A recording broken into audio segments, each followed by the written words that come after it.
So let's talk about Car Week. Usually I don't care about it, but this time there's a clip that grabbed my attention. This is from Cam Casey.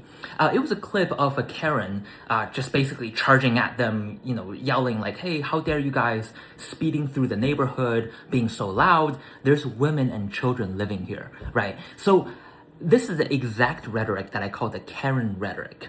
So the Karens are also the group of people within the larger group that I call the weak and the incompetent. The weak and incompetent are usually people who are bullied pretty bad for at school.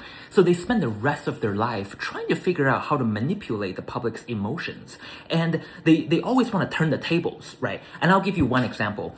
They know the exact words to use to garner compassion from the public and being the perfect manipulator, like almost to like the mastery level.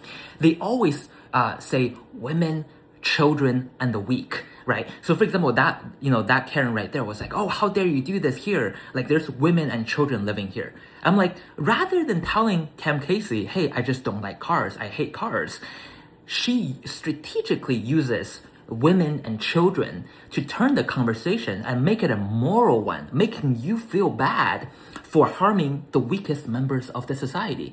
Even better, some people would even say, oh, pregnant women with little children. It's like when they say that, they feel so just they feel so big and they want to make you feel really morally wrong, right?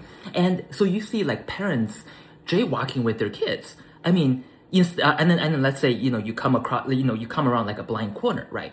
Rather than blaming themselves for being negligent parents, whom I think should be arrested, for allowing their children to jaywalk and also setting a terrible example by bringing their children to jaywalk with them in the opposite lane. Rather than reflecting on their own mistake, they would say, how dare you going around the corner that fast? There's children here. You see, this is a manipulation here, right? And, whenever things like that happens, the only appropriate response in my eyes is, you can just say, so, followed by, fuck you, motherfucker.